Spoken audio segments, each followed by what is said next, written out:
I speak three languages. I am fluent in two, but there is only one that I use on a regular basis, and that one is facts. And today I'm about to use that specific language within this specific message. Now, I got to tell you something that's fact about me, first and foremost, is that I was the type of individual who would use my story. I call this the struggle story in my book, Escaping Victimhood, right? I used to use my struggle story as a means to gain the validation, the acceptance, the social approval, and the attention of those around me. So I kept this struggle story, and y'all know what a struggle story is. Maybe you've never heard it coined this way, right? There are a few terms in that book that I just, I made up and put together, and now it is what it is, just like Webster did. Webster just created these words and these definitions, and then he put it out. So can we. So my struggle story was a story about what happened to me, right? Oftentimes it's referred to as a victimhood narrative or victimhood mentality, right? The self-pity story. This was the woe is me, what happened to me, the things that happened to me, all the unfairness, the unjust or injustices of this life. These were the stories that I had in a file. They were neatly organized for me to use at any moment of my life. Anytime I needed to use those in order to give myself the validation of those around me, I would use it. I would pull up with my struggle story. If somebody came and they told me, you could really do this in your life, you could really do that in your life, I would say, you know what? I'll be right back. And I would go into my cabinet, I'll go into my files, boom, boom, boom, get about 3 stories out and tell them or read these stories out about why I couldn't do whatever it is that were telling me. So maybe it was, I really want to write a book. Oh, okay. You want to write a book? Well, do X, Y, and Z and you'll write a book. And I say, wait a minute. Let me get my struggle story. Look. See, young black man living in America, I can't do it. The system is against me, can't do it. This never worked. My daddy said this, my mama did that. Like I would have these stories just ready to use. And so these stories worked in quote unquote service of me keeping myself in a place where I always had an excuse not to do the thing that I was afraid to do, right? It allowed me to masquerade that fear as something else, as reason or rationale, as realistic thinking. I use my story as a means to justify myself. I use my story as a means to validate myself in the eyes of others. I use my story as a means to get the attention of others. And I used to, like many of us do, or many of us did at a certain point within our life experience, I used to connect attention with love. And I might have to do I'll do an entire video just on this subject of attention is not love, right? But I used to view it as such. And so I would do everything that I could in order to get that attention because it translated to me as love. And so again, the most convenient, the most powerful, the most compelling thing I had was this victim narrative. It was the struggle story. It was the story of the things that happened to me. Now, I'm not here to invalidate. I'm not here to take anything away from you. I'm not here to strip your struggle story from you, right? All I'm here to do is point out the facts. All I'm here is to point out the reality or the truth that underlies life. I'm here to hopefully give you a message that can allow you to free yourself from the very thing that is keeping you stuck in the very place that you are. You believe that the reason why you are stuck is because of your story, not understanding that it is you keeping the story that is keeping you stuck. Let me run that back one more time. You believe that the reason you are stuck is because of the story, which means the subject matter, the context of the story.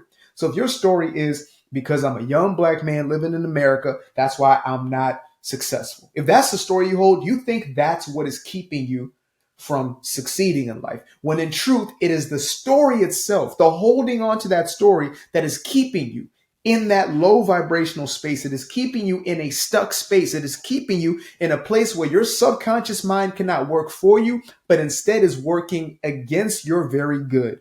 And you are using that as a means to keep yourself stuck. Now, it's only when we get to a place where the pain outweighs the pleasure that we oftentimes change. So when the pain of, not having the life you desire becomes more painful than the pleasure of getting people's validation, getting people's acceptance, getting people to sympathize and pity. And by the way, pity is one of the most powerful drugs in the world. It is an addictive substance that many of us, were kind of fed from the earliest stages of life. We learned to use pity as a means to get the things that we wanted. Think about it when you were a little baby, a wee little infant, and you realize that if I throw a bigger tantrum than that person, I'm going to get the attention. Now, unfortunately, many of us didn't drop this habit. Many of us were, we were crying, wah, wah, wah. Then we cried louder, wah, wah, wah. And eventually, wah, wah was the one that got you the attention. Then you said to yourself, that's interesting. Let me take note of that. When I cry louder, I get the attention. When I do this, I get the attention, which again, we connect as love within our untrained or unconscious thinking. And so we take that habit into later life. Like some people are still throwing them tantrums. I'm not going to lie. But oftentimes we do it in just an energetic way. So we don't do it maybe outright, but we're doing it internally, which is the exact same thing. So we use a story, we use a narrative that paints us as this poor, fragile, whatever. Look at everything that happened to me. We create situations, circumstances, and conditions within our life. We manifest these situations, right? I created relationship dynamics that made me or painted me out as a victim in order for me to be able to go back to individuals and say, look at me, poor me. Look what happened to me.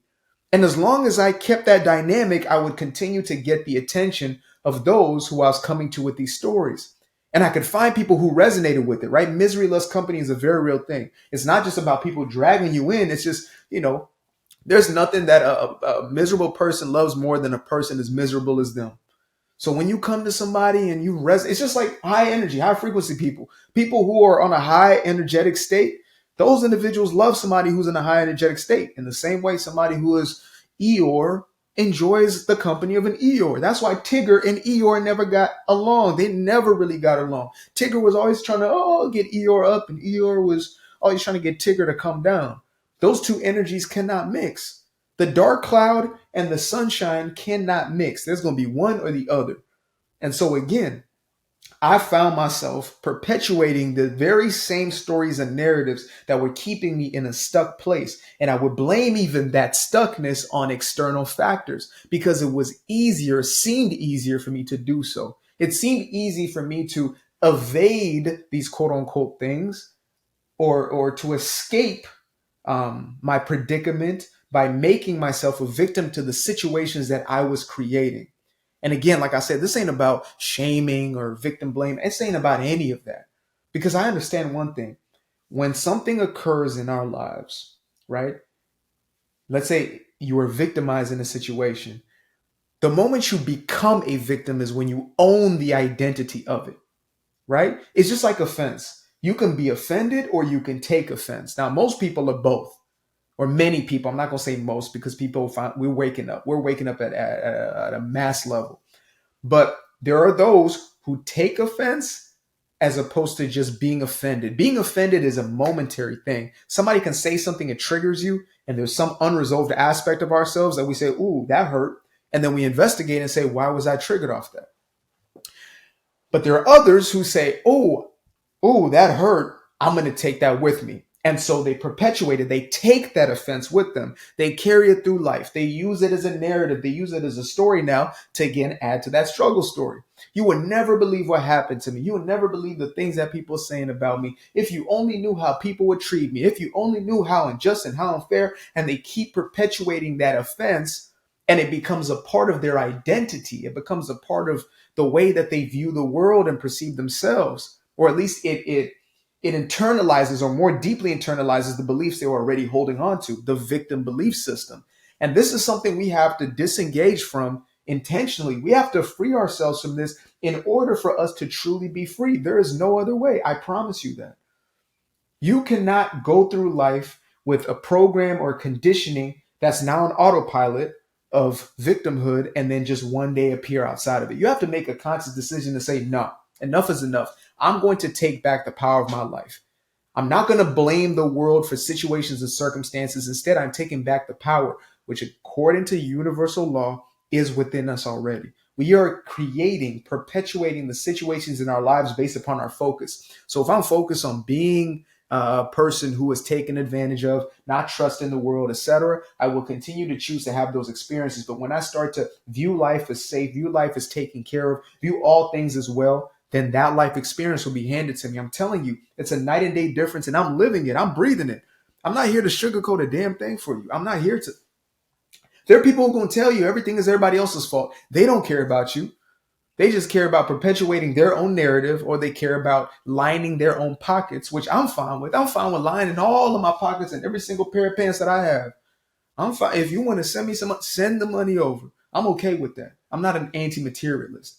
But one thing I am, well, not anti, I'm pro-truth. I'm pro telling you as it is, because that's the only way to freedom. I can't tell you. Oh, if you're on the plantation and you don't know you are a slave, right? And I don't tell you, as somebody who is looking to, guide you to freedom or help you to get to freedom, then I'm not doing you a service. If I tell you, oh, you're, this is real life and this is everything, and that's all there is to it, and there's nothing you can do about it. If I tell you that, I don't love you. Instead, I'm going to tell you this: for your greatest good is that you are the creator of your own personal reality. You're the creator of your own experience. This is a message I would say today, yesterday, and for all of eternity. It's going to be the same exact message. It's a message I came with 100 lifetimes ago. It's the same one I'm coming with now, of freedom, true liberation from within. And that is, you, my friend, are the creator of your own personal reality. And so long as you cling on to that old story, so long as you continue to use that narrative as a way to get the attention and affection of people, you will continue to find yourself in the very same place. And you won't even have solved the actual problem, because you want validation, you want acceptance, you want love, right? Well, there's only one solution to getting that love, and that is discovering the love within yourself, remembering and realizing that you're already worthy of love. You don't have to earn it. You don't have to deserve it. You have to become worthy of it. So you're not even solving the problem by getting other people to validate you. When you go out and get 1,000, 10,000, 100,000 people to like your post, to do these with you, nothing was actually fixed. Nothing was solved, because all things are from within. It has to be a change of energy. We have to shift our default energy. We have to shift our mental focus and where we place our focus continuously. And so that's the game. That's the gambit. That's the whole thing. That's, alpha to omega. That's everything in between. That is life. Life exists between those. That's the journey. The journey is getting back to a place where you say, I'm going to focus my attention on those things that serve me, as opposed to the things that are destructive or do not serve me. It's really that simple.